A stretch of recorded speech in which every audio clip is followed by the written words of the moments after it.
बड़ी खबर आ रही है जम्मू कश्मीर के रियासी से। यहां के धारमाड़ी इलाके के शिव मंदिर में तोड़फोड़ के बाद इलाके में तनाव है। बीती रात कुछ लोगों ने धारमाड़ी इलाके के थूरू गांव में एक शिव मंदिर में तोड़फोड़ की थी। इसकी खबर जब स्थानीय लोगों को मिली तो देर रात ही वीएचपी के बैनर तले लोगों ने हंगामा शुरू कर दिया। डिप्टी कमिश्नर भी मौके पर पहुंचे और उन्होंने मामले के दोषियों पर जल्द कार्रवाई की बात कही। डीसी के आश्वासन के बावजूद लोगों का गुस्सा थमने का नाम नहीं ले रहा है। रियासी की अलग अलग जगहों पर प्रदर्शन हो रहे हैं। लोगों ने प्रशासन को इस मामले में संलिप्त लोगों को गिरफ्तार करने के लिए 24 घंटे का अल्टीमेटम दे दिया है। उनका कहना है कि जल्द से जल्द आरोपियों की गिरफ्तारी होनी चाहिए। उनका यह भी कहना है कि रियासी के इस इलाके में पिछले कई दिनों से इस तरह की घटनाएं हो रही हैं, लेकिन अभी तक कोई भी आरोपी पकड़ में नहीं आया।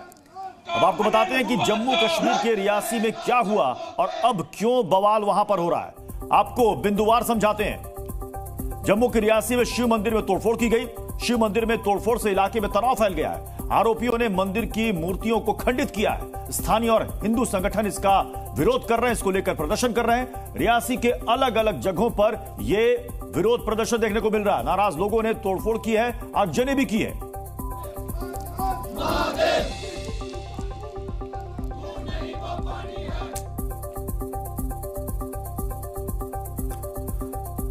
आगे बढ़ते हैं। मानसून के आगमन के साथ ही उत्तराखंड में बारिश भी शुरू हो गई है। शनिवार दोपहर हरिद्वार में हुई बारिश के कारण गंगा नदी का जलस्तर अचानक से बढ़ गया। इसके कारण दर्जनों गाड़ियां नदी में बह गई।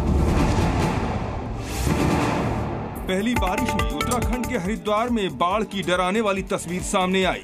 बारिश के बाद अचानक गंगा नदी में सैलाब आ गया, जिसमें कई गाड़ियां कागज के नाव की तरह बहती दिखी। दरअसल यहाँ नदी के किनारों पर कारों को खड़ा किया गया था। तभी अचानक नदी का जल स्तर बढ़ गया और कारें नाव की तरह तैरने लगी। अचानक आए उफान के चलते कारें बहकर हर की पैड़ी पहुंच गई। गंगा में खिलौने की तरह तैर रही गाड़ियों को देखने के लिए हुजूम लग गया। एनडीआरएफ की टीमों ने गाड़ियों को बाहर निकाला तो कुछ गाड़ियां पैदल पार पथ के नीचे तो कुछ गाड़ियां नदी में पड़े पत्थरों के पास जाकर फंसी हुई थी। इस घटना के बाद लोगों को किनारे से हटाया गया और एहतियातन नदी से दूरी बनाने के लिए कहा गया। वहीं सुरेश्वरी मंदिर में फंसे 200 श्रद्धालुओं को रेस्क्यू किया गया। पुलिस ने राफ्ट के जरिए श्रद्धालुओं को निकाला। मौसम विभाग का अनुमान है कि आने वाले दिनों में बारिश और तेज होगी, जिसके लिए नदी के किनारों से दूरी बनाए रखने की गाइडलाइंस जारी की गई है। गुजरात के कई हिस्सों में भारी बारिश हुई है, जिसकी वजह से गुजरात के कई इलाकों में बाढ़ जैसे हालात पैदा हो गए हैं। सड़कों पर वहां पर पानी भर जाने की वजह से लोगों को आने जाने में काफी परेशानी हो रही है।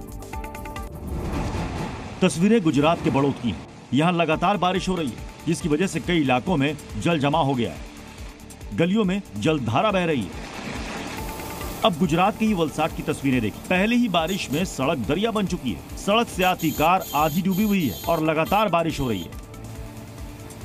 रेलवे अंडरपास की तस्वीरें देखिए। ऐसा लग रहा है जैसे किसी नदी की धारा बह रही हो। पूरा अंडरपास लबालब भरा हुआ है।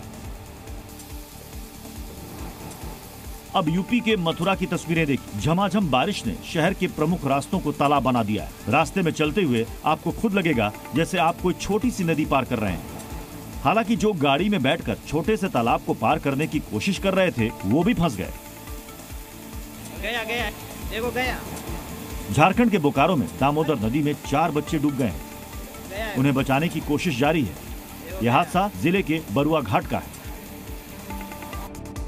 पश्चिम बंगाल में राज्यपाल आनंद बोस और मुख्यमंत्री ममता बनर्जी के बीच आरोपों और सियासी बयानबाजी का दौर तेज हो गया है। राज्यपाल ने दावा किया है कि बंगाल इस समय गंभीर आर्थिक संकट से गुजर रहा है, जो बेहद परेशान करने वाले हालात हैं। साथ ही ममता बनर्जी की राजभवन में महिलाओं की सुरक्षा को लेकर की गई टिप्पणी पर भी राज्यपाल ने कानूनी कार्रवाई करने की बात कही है। पश्चिम बंगाल के मुख्यमंत्री ममता बनर्जी और राज्यपाल सीवी आनंद बोस में बढ़ी तनातनी के बीच राज्यपाल बोस ने दावा किया है कि पश्चिम बंगाल इस समय भारी आर्थिक संकट से गुजर रहा है, जो बेहद परेशान करने वाली स्थिति है। राज्यपाल ने कहा कि वित्तीय संकट के हालात पश्चिम बंगाल सरकार की गंभीर खामियों को उजागर करते हैं। राज्यपाल ने संविधान के अनुच्छेद 167 के तहत बंगाल की वित्तीय स्थिति पर ममता सरकार से एक श्वेत पत्र जारी करने की भी मांग की। वहीं राज्यपाल आनंद बोस ने ममता बनर्जी के खिलाफ मानहानि का केस करने की बात कही है। I will immediately ask a report from the Chief Minister upon the authority vested in the Governor under Article 167 of the Constitution.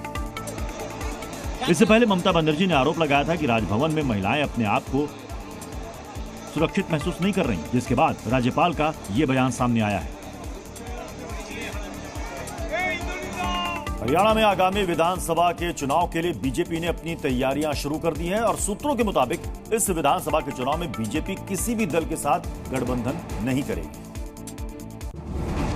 Haryana में अक्टूबर महीने के अंत में विधानसभा के चुनाव कराए जा सकते हैं और चुनाव को लेकर सभी राजनीतिक दलों ने अपनी अपनी तैयारी शुरू कर दी है। आगामी विधानसभा चुनाव को लेकर बीजेपी के शीर्ष नेतृत्व ने हरियाणा बीजेपी के नेताओं के साथ बैठक की। सूत्रों के मुताबिक बैठक में अमित शाह ने कहा कि बीजेपी को किसी बैसाखी की जरूरत नहीं है।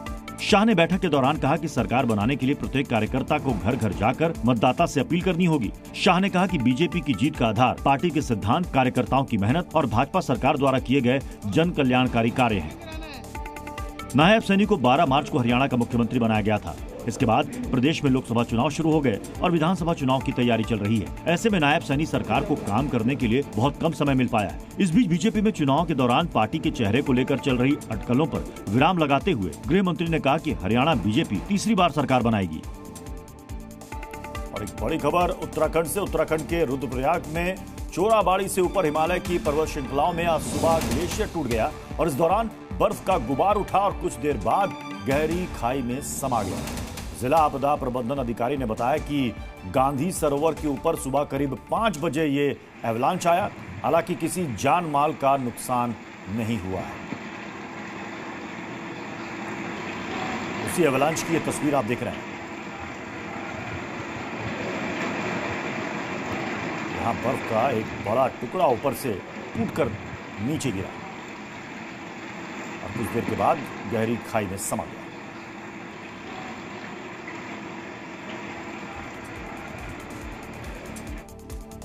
राजस्थान के कई जिलों में बारिश का दौर शुरू हो चुका है। बीकानेर में जोरदार बारिश की वजह से सड़कों पर पानी भर गया है, जिसकी वजह से लोगों को आने जाने में काफी परेशानी हो रही है। तस्वीरें राजस्थान के बीकानेर की हैं, जहां कई जिलों में भारी बारिश का दौर जारी है। तस्वीरें देखिए, सड़कों पर मानो दरिया बह रही है, लोगों की गाड़ियां बही जा रही हैं, लोग चिल्ला रहे हैं, किसी तरह अपनी गाड़ी को बाहर निकालने की जद्दोजहद में लगे हैं। लेकिन पानी का बहाव इतना तेज है कि भारी भरकम गाड़ियां भी तैरती जा रही हैं। वहीं कई लोग इतने तेज पानी के बहाव में भी अपनी बाइक के साथ खड़े हैं, उसे बहने से बचा रहे हैं। तो वहीं जिसकी बाइक बह गई है तो वो जोखिम लेकर पानी के बीचों बीच बाइक को लेकर खड़ा है और आखिरकार खुद इस बहाव में बह गए। दरअसल बीकानेर में भीषण गर्मी के बाद शनिवार को मौसम ने अपना मिजाज बदला। शहर में जमकर झमाझम बारिश हुई, जिससे सड़कें दरिया बन गई। ना सिर्फ सड़कें, अब जरा अस्पताल की तस्वीरें देखिए। यहाँ का सबसे बड़ा सरकारी अस्पताल भी पानी पानी हो गया, जिससे अस्पताल में मरीज और परिजन परेशान हैं। दुनिया भर में सक्रिय इस्लामी संगठन हिज्ब उत तहरीर पर तमिलनाडु में एनआईए की टीम ने 10 ठिकानों पर छापेमारी की और इस संगठन पर राष्ट्र विरोधी गतिविधियों में शामिल होने का आरोप है और इसके 6 सदस्यों को 2 महीने पहले ही लोकतंत्र के खिलाफ दुष्प्रचार करने के आरोप में गिरफ्तार भी किया गया था। तमिलनाडु में प्रतिबंधित संगठन हिज्ब उत तहरीर पर कार्रवाई तेज हो गई है। एनआईए की टीम ने इस संगठन से जुड़े लोगों के कई ठिकानों पर छापेमारी की। बताया गया कि चेन्नई, त्रिची, पुदुकोट्टई, तंजावुर, इरोड और थिरुप्पुर सहित 10 स्थानों पर यह छापेमारी की गई। इस दौरान इलाके की पुलिस को भी इस कार्रवाई में शामिल किया गया। एनआईए का यह एक्शन मई में इस संगठन से जुड़े 6 सदस्यों की गिरफ्तारी के बाद तेज हुआ है। इन लोगों को लोकतंत्र के खिलाफ दुष्प्रचार और राष्ट्र विरोधी गतिविधियों में शामिल होने के आरोप में गिरफ्तार किया गया था। गिरफ्तार किए गए लोगों में एक 50 साल के व्यक्ति, उसके 2 बेटे और अन्य 3 लोग भी शामिल थे। इन लोगों के खिलाफ गैर कानूनी गतिविधि रोकथाम अधिनियम के प्रावधान लगाए गए हैं। बताया गया कि हिज्ब उत तहरीर की स्थापना फिलिस्तीन में 17 नवंबर 1952 को पूर्वी यरूशलेम में तकी अल दीन अल नभानी ने की थी, जिसके बाद से अब दुनिया भर में इस संगठन की 45 शाखाएं हैं। बड़ी खबर आ रही है झारखंड के गिरिडीह से। यहाँ तेज बारिश की वजह से नदी में अचानक बढ़े जलस्तर और तेज धार को एक निर्माणाधीन पुल झेल नहीं पाया और वो गिर गया। पुल का एक पिलर भी झुक गया है। यह हादसा गिरिडीह के बेलवा घाटी में हुआ है और बताया जा रहा है कि इस पुल को 5.5 करोड़ की लागत से तैयार किया जा रहा था, लेकिन मानसून की बारिश को यह पुल झेल नहीं पाया और पुल का गर्डर टूटकर नीचे नदी में गिर गया। अभी पुल बन ही रहा था 5.5 करोड़ की लागत से, और सोचिए मानसून की अभी शुरुआत हुई है और पहली दूसरी बारिश में ही यह 5.5 करोड़ की लागत से बन रहा पुल धड़ाम हो गया।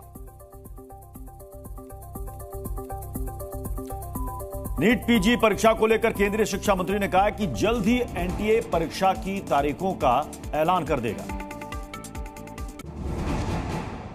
नीट पेपर लीक मामले में सीबीआई लगातार एक्शन में है, तो वहीं पेपर लीक मामले को लेकर देश में सियासत भी जारी है। इस बीच केंद्रीय शिक्षा मंत्री धर्मेंद्र प्रधान ने नीट परीक्षा को लेकर बड़ा ऐलान किया है। धर्मेंद्र प्रधान ने कहा कि अगले 48 घंटे में एनटीए नीट पीजी परीक्षा की अगली तारीख का ऐलान कर देगा। नीट पेपर लीक मामले में बिहार ईओयू सुप्रीम कोर्ट में 8 जुलाई से पहले अपनी जांच रिपोर्ट सौंपेगी।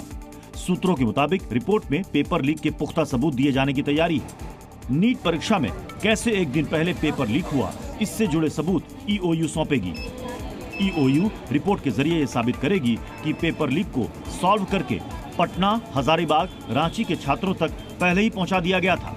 साथ में ईओयू पेपर लीक गैंग के दूसरे राज्यों से भी तार जुड़े होने के सबूत सौंपेगी। तो वहीं दूसरी तरफ यूपी में आरओएआरओ पेपर लीक मामले के मास्टरमाइंड को अदालत से बड़ा झटका लगा है। प्रयागराज की जिला न्यायालय ने आरओएआरओ पेपर लीक के मास्टरमाइंड राजीव नयन की जमानत अर्जी खारिज कर दी है। अमरनाथ यात्रा के शुरू होते ही भोले के भक्तों का सैलाब उमड़ आया है। पहले दिन करीब 10,000 से ज्यादा श्रद्धालुओं ने बाबा बर्फानी के दर्शन किए और इस बीच श्रीनगर के पंथा चौक आधार शिविर से भक्तों के एक और जत्थे को रवाना कर दिया गया।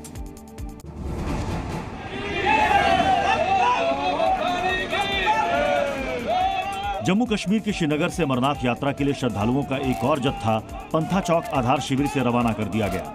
इस दौरान भक्तों की भारी भीड़ नजर आई, जो वहां भोले का जयकारा लगाते हुए दिखाई दी।